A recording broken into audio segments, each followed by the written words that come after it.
الحمد لله وحده والصلاة والسلام على من لا نبي بعده أرسله بالحق بشيرا ونذيرا وداعيا إلى الله بإذنه وسراجا منيرا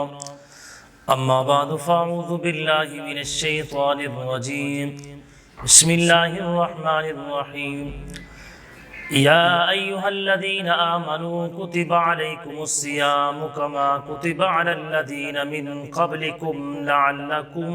تتقون قال النبي صلى الله عليه وسلم من صام رمضان إيمانا واحتسابا غفر له ما تقدم من ذنبه صدق اللہ العظیم۔ اللہ رب العزت کا عظیم احسان ہے کہ اس خالق کائنات مالک کائنات نے رمضان المبارک کی مقدس گھڑیاں اور یہ ساعتیں ہم سب کو نصیب فرمائی۔ نبی پاک صلی اللہ علیہ وسلم کا ارشاد مبارک ہے رمضان المبارک کے حوالے سے، آقا دو جہاں صلی اللہ علیہ وسلم نے ارشاد فرمایا کہ رمضان المبارک یہ عظیم مہینہ اللہ نے یہ میری امت کو نصیب فرمایا ہے،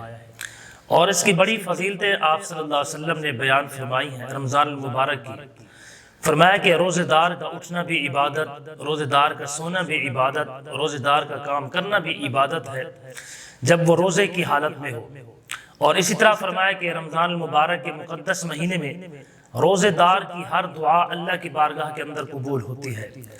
دوسری حدیث میں نبی پاک صلی اللہ علیہ وسلم نے ارشاد فرمایا کہ روزہ دار کے لیے دو خوشیاں ہیں۔ ایک خوشی افطار کے وقت کہ جب وہ افطار کے لیے بیٹھتا ہے، کھانے پینے کی اشیاء مشروبات اس کے سامنے ہوتی ہے اور وہ اللہ سے اپنی مغفرت کی دعا کرتا ہے، اپنی بخشش کی دعا کرتا ہے، اپنے لیے نیکی کی دعا کرتا ہے اور اپنے لیے استغفار کرتا ہے، تو اللہ اس کی ہر دعا کو افطار کے وقت قبول کرتے ہیں۔ اور دوسری نبی پاک صلی اللہ علیہ وسلم نے ارشاد فرمایا کہ روزہ دار کے لیے کل قیامت دن اللہ کی ملاقات کا ذریعہ بھی ہے کہ روزہ انسان رکھتا ہے ایمان کی حالت میں ثواب کی نیت سے، تو اس حال میں کہ کل قیامت دن اللہ رب العزت سے ملاقات کا ذریعہ بھی بنے گا روزہ۔ تو یہ رمضان المبارک کا یہ مقدس مہینہ جو اللہ نے ہم سب کو نصیب فرمایا ہے، یہ برکت سے خالی نہیں ہے۔ ایک حدیث ہے، حدیث منبر کے نام سے مشہور ہے، نبی پاک صلی اللہ علیہ وسلم کا ایک دن رمضان المبارک میں خطبہ جمعۃ المبارک سے جب فارغ ہوئے تو آپ صلی اللہ علیہ وسلم نے منبر کی پہلی سیڑھی پر قدم رکھا، فرمایا آمین، جب دوسری سیڑھی پر قدم رکھا فرمایا آمین، اور جب تیسری سیڑھی پر قدم رکھا فرمایا آمین۔ صحابہ قریب ہے یا رسول اللہ صلی اللہ علیہ وسلم، یہ ماجرا ہم نے پہلی بار مرتبہ دیکھا ہے کہ آپ نے خطبہ مبارک فرمانے کے بعد منبر کی پہلی سیڑھی پر بھی قدم رکھا آمین، دوسری پر بھی رکھا آمین، تیسری پر بھی رکھا آمین۔ یا رسول اللہ یہ ماجرا کیا ہے، یہ قصہ کیا ہے؟ تو آپ صلی اللہ علیہ وسلم نے فرمایا ابھی جبریل امین میرے پاس آئے تھے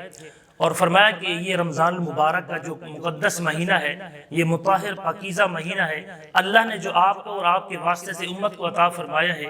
یہ وہ مہینہ ہے اگر اس ماہ رمضان المبارک کے مقدس مہینے میں آپ کی امت کے لوگ اس کا احترام نہ کر سکیں،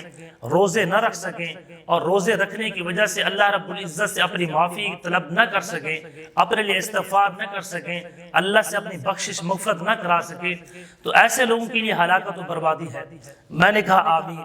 فرمایا جب دوسری سیڑھی پر قدم رکھا تو پھر جبریل امین نے کہا کہ جب آپ کا نام مبارک آئے اور آپ کے امتی، آپ کے ماننے والے اور آپ پر درود و سلام نہ پڑھیں، ان کے لیے بھی ہلاکت و بربادی ہے۔ میں نے کہا آمین۔ اور جب تیسری سیڑھی پر قدم رکھا تو جبریل امین نے کہا کہ جس کے والدین زندہ ہوں اور اپنے والدین سے وہ مغفرت نہ کرا سکیں، ان سے اپنی دعائیں نہ کرا سکیں اپنی مغفرت کے لیے، تو ان کے لیے ہلاکت و بربادی ہو۔ میں نے کہا آمین۔ اب دیکھیں حدیث جو ہے، حدیث سے تین چیزیں ہمارے لیے اخذ ہیں۔ ایک یہ ہے کہ رمضان المبارک کا احترام نہ کرنے والا شخص، اس کے لیے بھی ہلاکت و بربادی ہے۔ دوسرا اپنے والدین کو پا کر ان کی خدمت نہ کرنے والا اور ان سے دعائیں نہ لینے والا،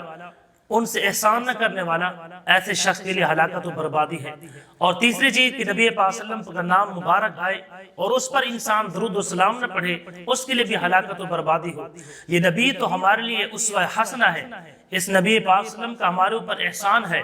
کہ اس کے نام آنے سے انسان صلی اللہ علیہ وسلم یا درود ضرور پڑھے، اس لیے کہ حضور پاک صلی اللہ علیہ وسلم نے فرمایا کہ جو بندہ مجھ پر کثرت کے ساتھ درود پڑھتا ہے کل قیامت کے دن وہ میرے سب سے زیادہ قریب ہوگا۔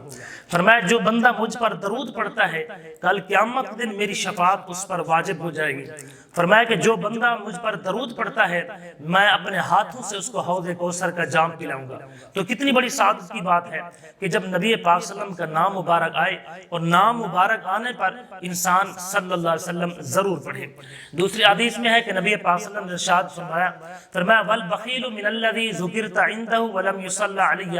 فرمایا وہ شخص بخیل ہے جب میرا نام مبارک آئے اور میرے نام مبارک کے اوپر درود نہ پڑھے۔ ہم دنیا میں اس کو بخیل کہتے ہیں جو مال خرچ نہ کرے اور جو اپنے اہل و عیال کے لیے خرچ نہ کرے، جو اللہ کے راستے میں خرچ نہ کرے، جو دین کے لیے خرچ نہ کرے، جو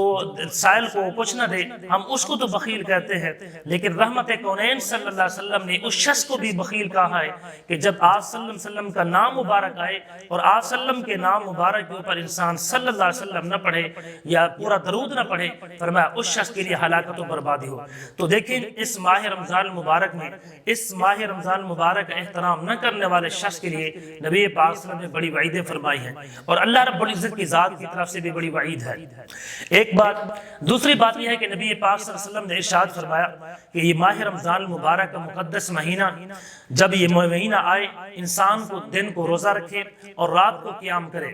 دن کا روزہ رکھے رات کی عبادات کرے، دن کا روزہ رکھے رات کی نوافل پڑھے، اور جب فرمایا کہ آخری عشرہ آئے اس آخری عشرے کے اندر نبی پاک صلی اللہ علیہ وسلم نے فرمایا ایک رات ایسی ہے جس کو لیلۃ القدر کہا گیا، اس رات کے اندر بھی کھڑے ہو کر اللہ رب العزت کی ذات سے مغفرت چاہو۔